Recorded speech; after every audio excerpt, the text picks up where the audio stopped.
Today on Rescue USA. With lives on the line, an unlikely group of heroes answers the call to action. I see this lady standing up in a pile of rubble. I scream to everybody else that we need help over here, that we found somebody. But with so much devastation, everyone will have to pull together to rescue this community. Coming right this way. Those people gotta get out of here. Then, when a tornado hits Alabama, neighbors and first responders step up big time to save a young girl. She was listless. She had no reflexes, no anything. These heroes will stop at nothing to try and help save the day.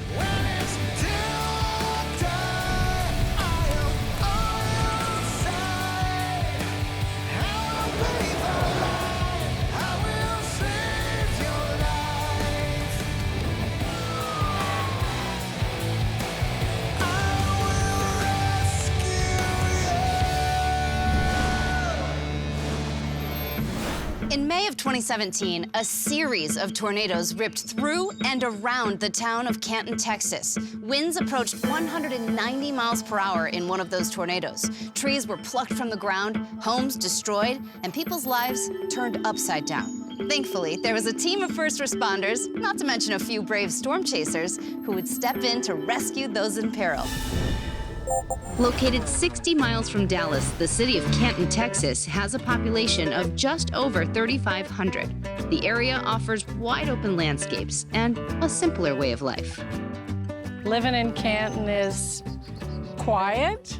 It's slow. It closes up at 8 o'clock in the night, but that's why we moved here, for peace and quiet.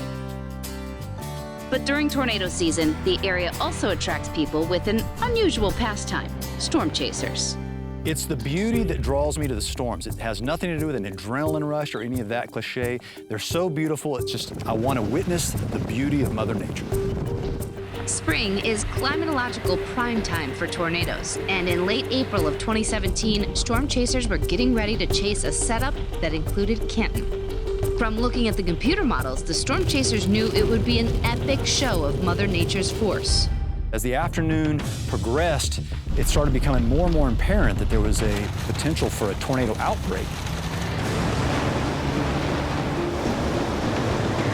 Vicki and Jim Ferguson could see that the sky was growing darker, but they were unaware that an EF4 tornado was heading their way. Tornadoes are rated on what's called the Enhanced Fujita, or EF scale, which combines estimated wind speed with related damage to determine severity. An EF4 is what's considered devastating, packing between 166 and 200 mile-per-hour winds. Cars can easily be thrown, and homes leveled. It just kept getting darker and darker. It was actually mesmerizing. It was like this wall.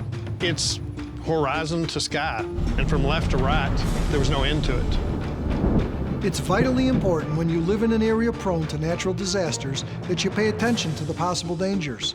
Being vigilant can mean the difference between life and death. As the tornado moved closer to Canton, Jim Ferguson realized that he'd better start keeping a closer eye on the storm.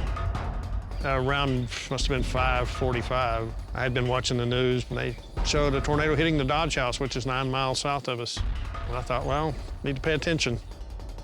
The storm destroyed the car dealership and kept growing. Big gate. Coming right this way. Those people gotta get out of here. At this moment, I'm documenting this monster, terrifying storm, and I'm trying to stay out of its way and save my own life. And the storm is barreling down right towards me down this paved road. And then I'm also worried about Canton at this time. I'm already preparing myself for the worst. When the tornado was just about 300 yards from Jim and Vicki's property, they took cover in their mobile home. The ground was vibrating. I can feel it. And I knew things were going to be bad. And Jim was watching the news and came out to the trailer and said, "We need to take cover." We ran into what was a makeshift bedroom because we didn't have a wall up at that time. But we decided to pull a mattress over us. That was our only protection. We're holding it down each with one hand when the storm hit. The mattress probably lasted about 2, maybe 3 seconds. The wind hit it, and it was starting to pull away. It sucked all the piers, the beams, everything up into the air. The best thing you can do when confronted with a monster like this tornado is get low and stay low. Storm shelters or basements, or even a bathtub can be your best bet at making it through. The next thing I know, I woke up because I was knocked unconscious from the tornado. And I realized we didn't have a building. I sit up, and when I did, then blood came into my eye, and I looked at Jim laying on the ground, couldn't move. Vicky had a severe cut across her forehead, while her husband Jim had a serious neck injury. Almost immediately, Hank Schima arrived. I look way out in the field, and there's a car. I'm pretty sure there's nobody in there. While I'm going out to check that car, I see this lady in a pile of rubble. I scream to everybody else that we need help over here, that we found somebody. Call 911! Hold on, I got my radio. These storm chasers aren't trained first responders, but they knew they were the only ones on the scene who could help. Their actions possibly saved many lives that night. But Hank was not the only storm chaser out there. Giovanni Moreno and his team had also pulled over to help. First thing I saw was Vicky, and she's obviously injured, and I see Jim, he's just on the concrete, and he was disoriented and couldn't move. He's got a neck injury. Hey, we got a neck injury right here. Jim and Vicky were facing life-threatening injuries, but there was something even more terrifying, literally on the horizon. I look on radar, and there's another tornado that's going to train right over this scene that's happening right now.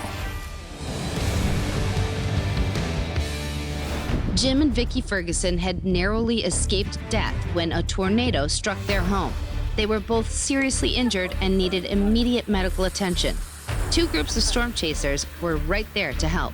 When Hank found us, he immediately found me a chair. I guess he realized I was bleeding more than I realized I was bleeding. Then Giovanni and his team showed up. They kept telling Hank, you gotta take her to the doctor. But I wasn't gonna leave until somebody was there to take care of Jim. But there was no time to waste. Another tornado was heading their way. Looking at the radar, and there's more weather coming through, and it's just as intense, and you know, there's really nobody out there but us to help them. I was able to talk Vicky into leaving her husband. I assured her that an ambulance was on the way. Let's walk her out this way and then walk her that way. I think that's the best thing here. Give me your hand. I'm taking her to the hospital. All right, be careful. There's power lines down through here. All right, thank you. And as we're driving to the hospital, the wall of rain and hail is hitting us. I'm dodging the circulations on radar, and I'm trying to keep her calm. You know, and I'm freaking out inside myself. How you doing back there? I'm good. She said she's good. After dodging all the powerful storms, Hank got Vicky to the hospital. I'm gonna walk in with you for a little Okay, bit. but your name was? Hank. Hank, okay. So, Father God, I just thank you for Hank. I ask you to protect him in his storm chasing, and that you bless him and his wife for everything he's done for us. Amen. I'm not a religious person, but the fact that somebody is thinking about me when she just lost just about everything she had, that just goes to show you about her character, of what kind of person she is. Meanwhile, Giovanni Moreno and his team needed to get Jim to safety. I walked out with a young man on each side of me in excruciating pain. He put me in the front seat. He said, I'm sorry, I don't have anything to support your neck. I said, let's go. They took Jim to the local high school where an emergency unit had been set up. But soon after, he was taken by ambulance to the hospital. They did the CT, and they said, you've got a broken neck. It was almost 2 days later that I woke up in trauma center in ICU. Jim and Vicky Ferguson had survived one of the most terrifying experiences, being inside an EF4 tornado. But since then, they've been rebuilding their home and their lives. Some of the marks on the floor we left in just for history's sake. Something was flying around in the tornado. Whatever this was just over our head. We're lucky to be alive. And Jim and Vicky won't ever forget how a group of young storm chasers helped them too. It was miraculous that y'all even came down this road and saw us. I was so happy to hear their voices because I couldn't move, because I don't know what would have happened if y'all hadn't found us. For Vicky and Jim, they did exactly as they should have. You know, they were watching the broadcast. They knew the tornado was coming, and unfortunately, there was nothing that they could do but take shelter, and they did. We've come to love you guys. You know, y'all are family now. We're friends. They're my adoptive parents now, and so this is a good turnout to a bad situation.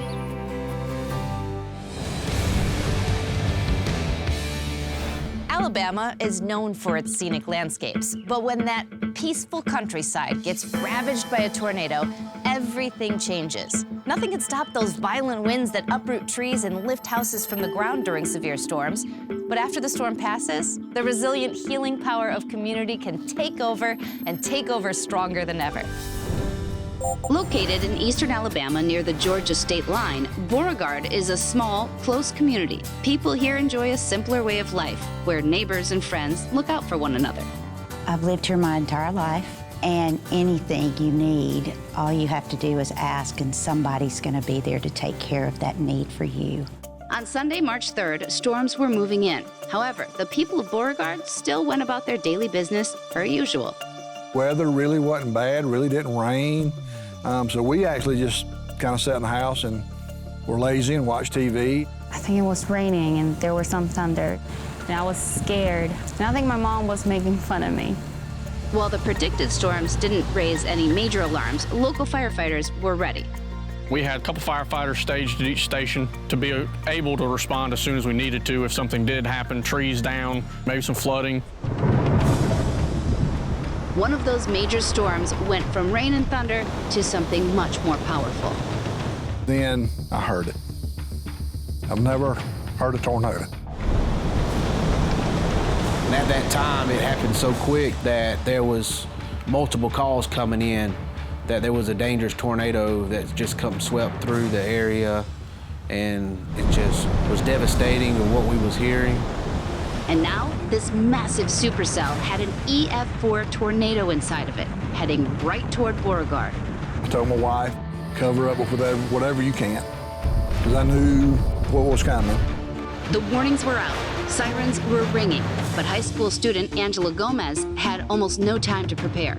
I looked out the window. The cables were shaking.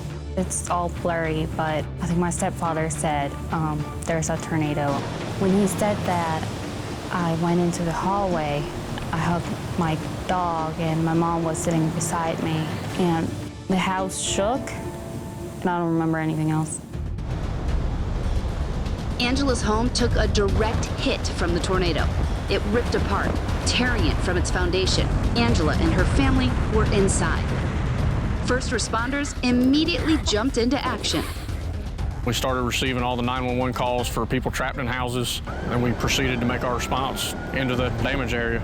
There were multiple houses there. There's nothing, just flat. They're gone completely. Couldn't recognize the area anymore. Riley Belcher also answered the call to action. While he doesn't work as a first responder, he fortunately has past experience in that field. You know, I have some skills that could be used, but I don't think that's what made me go. I think it's something inside of all of us, is that desire to help your neighbor. That's our first responders, putting their lives on the line to help everyone they can. After aiding numerous people, Riley and his son-in-law made it to what was once Angela's home. You know, we went up to where all the debris was. There was a guy up there saying, hey, there's some more people up here. Riley found Angela face down in the hole of an uprooted tree. She was unresponsive, and they were all afraid that she had not survived. She was listless. She had no reflexes, no anything. And then I saw her take a breath.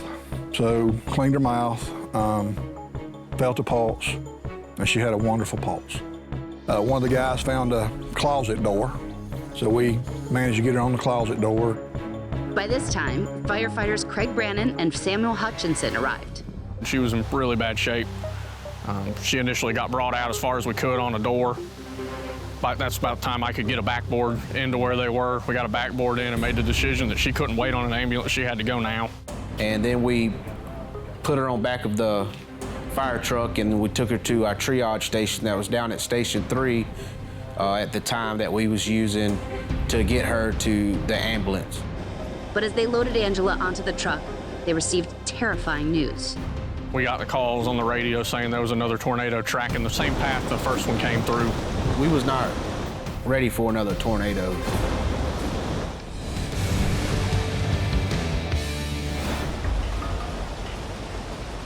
In the spring of 2019, a major tornado ripped through the small town of Beauregard, Alabama.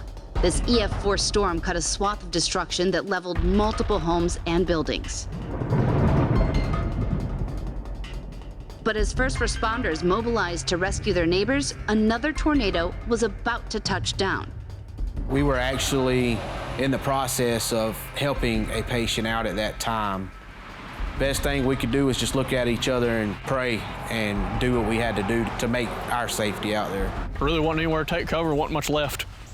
We were kind of out there in the open. In an emergency situation, first responders have to think on their feet and do whatever they can to make the rescue. Often, this puts their own lives at risk. You don't abandon patients, so you got to stay there.